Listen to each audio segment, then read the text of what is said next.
Hi hello ನಮಸ್ತೆ. ಇವತ್ತೊಂದು ರೊಟ್ಟಿ ರೆಸಿಪಿ ಮಾಡೋಣ. ಜೋಳದ ರೊಟ್ಟಿ ರೆಸಿಪಿ. ಇವಾಗ 1/4 ಲೋಟ ನೀರು ತೊಗೊಂಡಿದ್ದೀನಿ ನಾನು. ಇದರಲ್ಲೇ ಒಂದು 10ರಿಂದ 12 ರೊಟ್ಟಿ ಆಗುತ್ತೆ. ಸ್ವಲ್ಪ ನೀರು ಬಿಸಿ ಆಗಬೇಕು. ಆಮೇಲೆ ಸ್ವಲ್ಪ ಉಪ್ಪು ಹಾಕ್ಬಿಟ್ಟು ಅದಕ್ಕೆ 1 ಸ್ಪೂನ್ ಹಿಟ್ಟು ಹಾಕ್ಬಿಟ್ಟು ಚೆನ್ನಾಗಿ ಮಿಕ್ಸ್ ಮಾಡಬೇಕು. ಅದು ಚೆನ್ನಾಗಿ ಕುದಿ ಬರೋವರೆಗೂ ಚೆನ್ನಾಗಿ ಕುದಿಸ್ಬೇಕು. ನೀವು ಮುದ್ದೆ ಮಾಡ್ತೀರಲ್ಲ, ಸೇಮ್ ಪ್ರೋಸೆಸ್ಸೇ. ಚೆನ್ನಾಗಿ ಮಿಕ್ಸ್ ಮಾಡಿ ಒಂದು ಗಂಟಿಲ್ದ ಹಾಗೆ ಮಿಕ್ಸ್ ಮಾಡಿಬಿಟ್ಟು ಚೆನ್ನಾಗಿ ಕುದಿಸ್ಕೋಬೇಕು. ನೋಡಿ, ಕುದೀತಾ ಇದೆ. ಚೆನ್ನಾಗಿ ಮಿಕ್ಸ್ ಮಾಡಬೇಕು. ರೊಟ್ಟಿ ಊಟಕ್ಕೆ ತುಂಬ ಚೆನ್ನಾಗಿರುತ್ತೆ ಮತ್ತು ಹೆಲ್ದಿ ಕೂಡ. ನೋಡಿ, ಚೆನ್ನಾಗಿ ಇವಾಗ ಕುದ್ದಿದೆ. ಇವಾಗ ಹಿಟ್ಟು ಹಾಕ್ಕೊಳ್ಳೋಣ. ನಾನು 2 ಸ್ಪೂನ್ ಹಿಟ್ಟು ಹಾಕ್ಕೊಂಡಿದ್ದೀನಿ. 1/4 ಲೋಟ ನೀರು ತೊಗೊಂಡಿದ್ದೀನಿ. ಸೊ 2 ಸ್ಪೂನ್ ಹಿಟ್ಟು ಹಾಕೋತಾ ಇದ್ದೀನಿ, ಚಿಕ್ಕ ಸ್ಪೂನಲ್ಲಿ. ಸೊ ಚೆನ್ನಾಗಿ ಮಿಕ್ಸ್ ಮಾಡಬೇಕು, ಗಂಟಿಲ್ಲದೆ ಇರೋ ಥರ. ನೀವು ಮುದ್ದೆ ಮಾಡ್ತೀರಲ್ಲ, ಸೊ ಅದೇ ಪ್ರೋಸೆಸ್, ಏನು ಡಿಫ್ರೆನ್ಸ್ ಇಲ್ಲ. ಬಟ್ ಉಪ್ಪು ಬೇಕಾದರೆ ನೀವು ಹಿಟ್ಟು ಕಲಸೋವಾಗಂದರೆ ಹಾಕೋಬೋದು.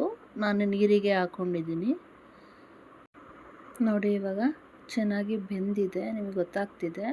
ಸೊ ಇವಾಗ ರೊಟ್ಟಿ ನಾದ್ಕೊಳ್ಳೋಣ. ಹಿಟ್ಟನ್ನ ನಾವು ಮಾಡಿರೋ ಹಿಟ್ಟನ್ನ ಒಂದು ಅಗಲವಾದ ಪಾತ್ರೆಗೆ, ಪ್ಲೇಟಿಗೆ ಹಾಕ್ಕೊಂಡು ಅದಕ್ಕೆ ಒಣ ಹಿಟ್ಟು, ಅಂದರೆ ನೀವು ಹಸಿ ಹಿಟ್ಟು ಅಂತೀರ ಈ ಕಡೆ, ಮಂಡ್ಯ ಕಡೆ. ಸೊ ಆ ಹಿಟ್ಟು ಹಾಕ್ಬಿಟ್ಟು ಚೆನ್ನಾಗಿ ನಾದ್ಕೋಬೋದು. ಉಪ್ಪನ್ನ ಈ ಟೈಮಲ್ಲೂ ಹಾಕ್ಕೋಬೋದು, ಸ್ಟಾರ್ಟಿಂಗ್ ಹಾಕಿಲ್ಲ ಅಂದರೆ.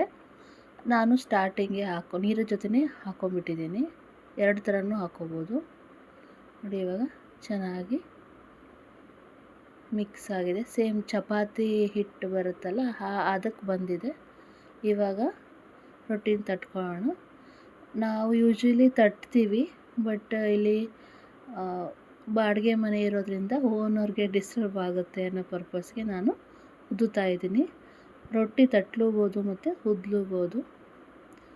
ಇದರ ಜೊತೆ ಕಾಂಬಿನೇಷನ್ ಆಗಿ ರೊಟ್ಟಿಗೆ ಎಣ್ಗಾಯಿ ಪಲ್ಯ, ಟೊಮೊಟೊ ಚಟ್ನಿ, ಹೀರೆಕಾಯಿ ಎಣ್ಗಾಯಿ, ಈ ಥರ ವೆರೈಟಿಯಾಗಿ ಮಾಡ್ಕೊಂಡು ತಿನ್ಬೋದು. ತುಂಬ ಚೆನ್ನಾಗಿರುತ್ತೆ ಕಾಂಬಿನೇಷನ್ ಮಾತ್ರ.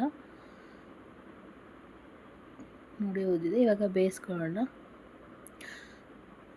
ರೊಟ್ಟಿನ ಬೇಯಿಸ್ಕೋಬೇಕು ಚೆನ್ನಾಗಿ. ನೋಡಿ, ಈ ಥರ ಉಬ್ತಾ ಇದೆ.